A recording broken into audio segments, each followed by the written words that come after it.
almost it. Oh! Yeah. Just gotta get on my boat. I'm going to try to give you guys a little summary on each of these projects. This is my latest one and obviously the best, so we'll do it last.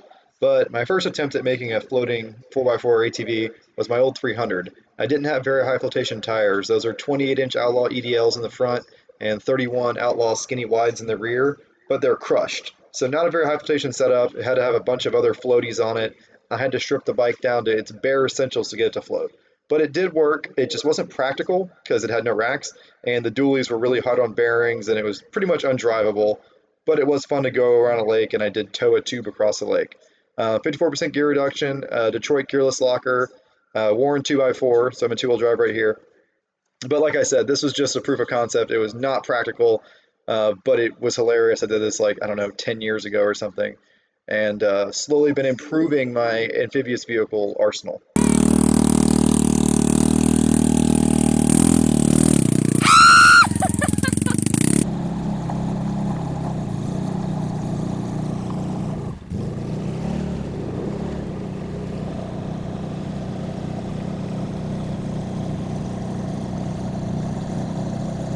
So here's my second attempt.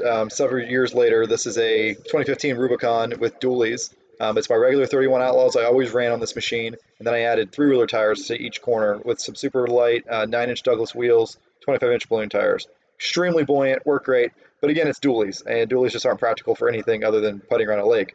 Didn't fit in the bed of the truck, not at all, but it was pretty quick, and it was fun, but just kind of a proof of concept thing. I really wanted to make something that just had four regular wheels, looked like a regular ATV for the most part, and could also cross any hole because it didn't matter how deep it was because it could float if you wanted it to. But this was too big to water wheelie, too much buoyancy really.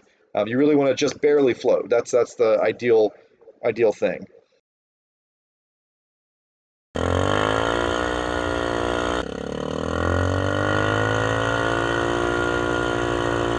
So that means about 11 miles per hour on the gauge gets you about 1.5 miles per hour on the GPS. So here's number three.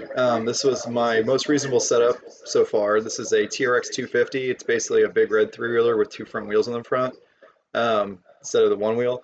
And these are the same tires that were on the Rubicon when I had the dually in the last video, but I just put them on this bike and it floated. I am running like 30 PSI, so I rode a little stiff, but because it didn't have dualies, you could take it down any trail and it trail rode pretty well.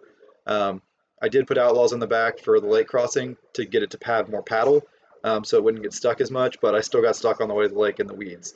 So that was its problem, right? It was only two-wheel drive. So I started shopping for the biggest, most high-flotation set of paddles I could find to try to make a four-wheel drive bike float.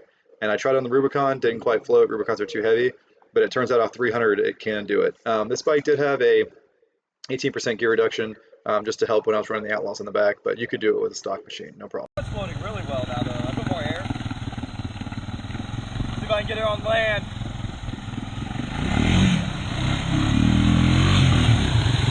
Oh. The amphibious fourtrax 250.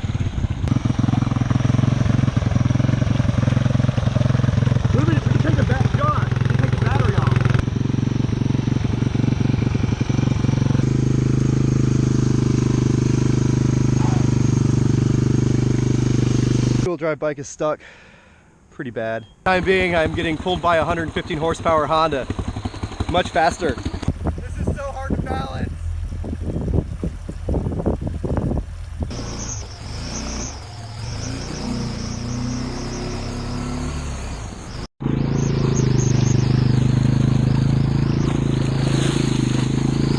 All right, so finally, here's number four. This is the best amphibious quad I've made yet, by far. Four-wheel drive, very amphibious, very fast, 3-4 miles an hour in the water, which doesn't sound like much, but that's faster than an Arga Cat, which is designed from the ground up as an amphibious vehicle.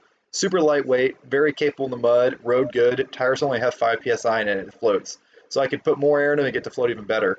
But it's a blast. It's pretty stable as long as you're not, really dicking around trying to do wheelies and really flip it sideways. I tipped it twice, but I was being an idiot.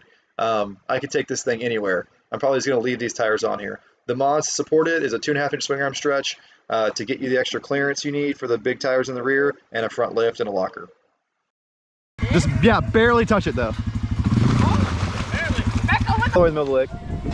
Just shut it off. And so we're trying to cross the whole lake now. New method is sit all the way on the gas tank, second gear, quarter throttle. Seems to be making me move pretty quick, and it's pretty stable. We made it across the lake. We're returning home.